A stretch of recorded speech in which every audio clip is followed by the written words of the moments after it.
This video is powered by the pros at Pascal Air Plumbing and Electric. Arkansas owned, Arkansas operated. GoPascal.com. All right, we're moving over to high school football for the next 10 minutes or so here. Our friend Nate Olson from Scorebook Live joining us. Nate, how you doing, man? How many weeks are left in the regular season for high school? We've got 3 more weeks. This is week 8. Actually, we played 9 because you count week 0. So we've got 3 more weeks of the regular season. So we'll be with you for several more weeks as far as we go into the playoffs. But we're wrapping up. Is Matt Jones What's with up? you? What's up, Nate? Hey, Matt. Hey, I congratulations on the job, and I'm glad to be sharing air with you. Hey, again. thank you. Yeah, and I want to take you back real quick. 1998, you were playing for Van Buren, a sophomore, and I covered Rogers High School, and you threw the ball to you 3 times, 2 touchdowns, 99 yards receiving, and that was my introduction to Matt Jones. And then as we moved along, you budded, your career budded, and we all know what happened after that. But when I found out that you were coming on here, and we're talking high school football, that's one of the memories I have of you in high school, and I don't think a lot of people probably remember that. But that year, you guys ran the ball all the time. You were a wide receiver, but 3 times touching it, 99 yards receiving, 2 touchdowns, and that was when I first heard the name Matt Jones, and then we all know what happened after that. But congratulations, and it's good to hear you on the radio again, buddy. Oh, yes, sir. Good to talk to you. Yeah, we ran the old triple option back then as run left. You have RPOs that we have now. We had RROs. We were running to the left or we were running to the right. That was what we were doing. Then it'd be 3rd and 12 and we'd just throw one up. That was kind of our offense. That's It was Coach Pendergrass. That was great. I digress a little bit, but since we are talking high school football, and that was everybody remembers what happened in Arkansas, the NFL, and everything like that. But you were a great high school athlete, and then in basketball playing, too, and really as somebody that was new to Arkansas at that time. I mean, I got an early introduction to you, and I never forgot that name and what you did at Arkansas. But I think a lot of people forget about what you did in high school, and you were among the better high school athletes that I ever saw play. And I think coming here, seeing you do that right away as a sophomore, it kind of raised my antenna. And then I followed you, as you moved in the north side and really blossomed into a big time Division I recruit. But I haven't seen too many guys touch a ball 3 times and have 100 yards receiving and 2 touchdowns. So that stuck out to me as I saw that announcement. Well, I appreciate the kind words. Hey, I wanted to ask you, the high school football game I saw this year, I went and saw Greenwood play Stillwater, and Stillwater had a cornerback that I think can go. They had, the coach's Oklahoma State son kid was their quarterback. And then on Greenwood, do they have a 9th grader or a 10th grader that's Arkansas has already offered? Is he the real deal? Kane Archer. Yeah. Kane Archer, yeah. And we have talked about him at length on this show. I did a 5,000-word. Because he didn't play. I guess to my point, he didn't play when I went and saw him. They played the other quarterback in the Stillwater game, and so I didn't get to see him play. Yeah. Well, Hunter Houston is the guy you're talking about, and he led them to the state championship last year, threw for 3,000 yards. He's on pace for that again. And we made a big deal about Kane Archer, and rightfully so, because how many times? We talked about your high school career and what you did early on. And you got offers early. Darren McFadden got offers. But how many kids in Arkansas, I've been here 25 years, have been offered, as 8th graders? And so we wrote a huge story about that in August before fall camp started, and Phil and I talked about it then. And we've mentioned him. But he hasn't been, he's played, and he was one of our plays of the week this week. He has a fantastic receiver named Grant Carnes. And so he got in the game, threw a touchdown pass. Carnes made an acrobatic play. He's very good, too, a Division I caliber receiver. But Archer hasn't played because Hunter, or started because Hunter Houston, very good quarterback, a Division II prospect, and maybe get some Division I offers, and he stayed healthy. Last year, he got hurt, and so that was the big question. Can he stay healthy? He has, and been extremely effective. And Chris Young, the coach there, said, it's his job. He's the senior. He's going to play. We want Archer to play some, and that's what they've done. Last week they had kind of a blowout win against Lake Hamilton, 24-0, and he got in the game. He threw that touchdown. So the big thing for him is that he is, as a freshman, learned the playbook. He's getting meaningful snaps. He led a comeback against your alma mater, Northside, which is unbelievable. I saw some of that.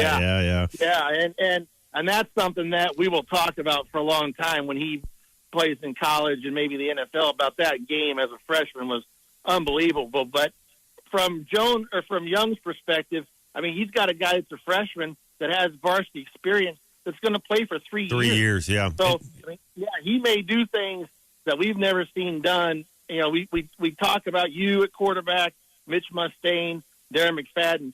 He's going to be in that rarefied air with you guys as long as he doesn't get hurt or something like that. But he's got all the skills, and you're a lot more adept about offense in college than I am. If you watch some tape of him, as me being a layman, I watched some stuff from him when he was 12 and 13, and it reminded me of somebody who was a senior in high school. The stuff that he was doing, rolling out, reading the progressions, and somebody like you who has played the position at a high level, I think you'd be impressed by some of those things that he did, when he played in the youth football around the country. But, he's going to have his time to shine, and it may still be this year. You never know what could happen. But if he gets in the ball game, he's going to be ready to go. He's a good quarterback.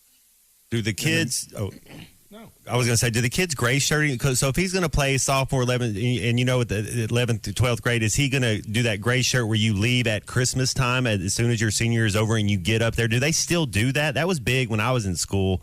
Kids would leave and come up there early that semester and skip their senior prom and skip all that just to get in there to get into spring ball. Is that something that kids still do these days? Yeah, some Okay. do that. There's quite a few that do it. Arkansas had a couple of guys do it. I know they've had a guy at Maumelle that went up there early, a big lineman. Cambley is his name, and he went up there early. That's not uncommon. I don't know what he will do personally, but I think he's the type of guy, and we're really kind of fast forwarding here. Yeah, you're right. Potentially, he's the guy that could maybe play as a freshman. I mean, somewhere. If he continued. I mean, the big thing that I use with him is trajectory. He is on a trajectory, a path of really greatness. Now, will he get there?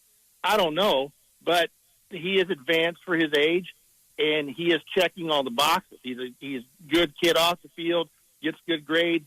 The seniors on the team love him. I mean, that tells you a lot right there, because in my day, a freshman playing on a varsity team, that might not go over that well with some of the older kids, but they all like him. They respect him. They know he's a great player. And so he checks all those boxes to be a guy like an Arch Manning right now, who is the hot guy, number one recruit, going to Texas. That's the kind of trajectory that Kane Archer's on. And so, Manning could play next year. Archer could play as a freshman too if things continue. And Greenwood has so much talent that, I mean, they could be a team that is ranked in the top 25 nationally with the linemen that they have. They've got some guys that moved in that play with him in youth football that are freshmen that are playing, and they've got a talented receiving corps. So Greenwood is always good, but they could be on a whole nother level in the next couple of years. Well, and they got an interesting schedule coming up because they got Russellville. It's been hot with 4 straight wins, and then a really big showdown. Maybe the showdown that's going to decide the 6A West against Pulaski Academy. So, Greenwood's played really well, but the next 3 weeks, I know they got Little Rock Christian after that. That'll tell you what they're all about, I guess. Well, and I listed this game to talk about because it's a bit of a trap game. It is at Russellville, and Russellville is kind of taking that role of a team that is that middle of the pack team that could surprise the people in the playoffs. Tracy Daniels ran for 157 yards, 3 touchdowns last week. They've kind of got it going, and they played PA really tough at home. PA had to battle to win the ball game earlier in the year. I have Greenwood picked. I mean, they're going to be, I would say, a mildly heavy favorite here, but they cannot look ahead to Pulaski Academy. But one thing about Greenwood, Young has been there a long time, and under Rick Jones, that's a program that's buttoned up, and they don't usually not come to play. I mean, that's not, if they have a problem, it's usually not that. And so I think they'll be ready, but we'll talk a lot more about this game next week, but it's going to be huge. And I've liked Greenwood all year, and they lost early to Stillwater, so they're fourth in our rankings. But I really feel like they have an edge on Pulaski Academy, and love Anthony Lucas. I know Matt, you know him well, and he's done a great job there. It's going to be a close game, but Greenwood playing at home. And I think their defense has been undervalued. I mean, they shut Lake Hamilton out. Lake Hamilton has been really hot. They won 24-0. I think their defense is better than people give them credit for. And that's what, in a game like that, when you've got two really good offenses, it's going to be which defense can kind of bend but don't break in that, because both offenses can put up 50 points a game. So it's gonna be a real challenge for both of them. But I like Greenwood a lot, and they've got like a 53-game home winning streak. So we'll talk a lot more about that next week. But, you've got to play what's in front of you, and that's why I want to talk about this one, because Russellville's no slouch. They would love nothing more than to win this ball game and make a statement. I mean, I think they probably feel like they're a little underrated in this league. They don't get talked about much because you've got Lake Hamilton, Little Rock Christian, Pulaski Academy, and Greenwood, and then you talk about Russellville. So it's a golden opportunity for them to control the football, run the football, keep Greenwood off the field, and see what can happen. But if they take the same game plan that they had against Pulaski Academy, play with that kind of intensity, you never know. I mean, PA was really frustrated in that game, only won by a couple touchdowns, and were frustrated. So that's why I want to talk about that one. I think, Nate, we got room for maybe one more preview here. And you sent me a few games, so I'm just going to let you pick the one that you think is most interesting, and we'll leave it there. I'm going to go small school, because we a lot of times start with the bigger ones, and we run out of time. So this is to me, Bryant and Cabot are playing 1 versus 2, so that's huge. But this is right below Charleston at Boonville. Lots of connections there. 16 miles apart. Charleston's coach, Ricky May, played at Boonville, and Doc Crowley, who is one of the best names in high school football, he was at Charleston and played at Charleston, and now he's the Boonville coach. So you've got role reversals there. There's not much separating them. And Boonville loves to run the football. Dax Goff, big, bruising running back. He just went on a Kansas State visit. He's a junior. Set the rushing record, single-game record early, ran for 307 yards. Him and Trace Hall will handle the ball a lot of misdirection, run-oriented. They're going to run it a lot of the time. And then one of the better quarterbacks that we don't talk about enough, Brandon Scott from Charleston, 18 touchdown passes, 74% completion rate. His favorite receiver, Ross Mareshka, who's also a defensive star. Those guys are very potent offensively together in the past. So Charleston's thrown or run the ball a lot, kind of like Boonville traditionally, but Scott gives them another dimension. So again, we talked about defense, with Russellville and Greenwood. It's going to come down to who can, both of them score a lot of points and are explosive in two different ways. So if you're Charleston, you've got to shut down the run, and if you're Boonville, you need to shut down the pass. And whoever is able to slow them down is going to win the game. Both these teams are state championship caliber. This is going to decide the 1-3-8 championship most likely. So huge game in small-town Arkansas, and as they say, you could go to either one of these towns and rob a bank or whatever and probably get out of there, because nobody's going to be paying attention to that. Well, let's just go watch the game. All right, yeah. The Sonic may not even be open. Who knows? The Sonic may not even be open. That's how big this is.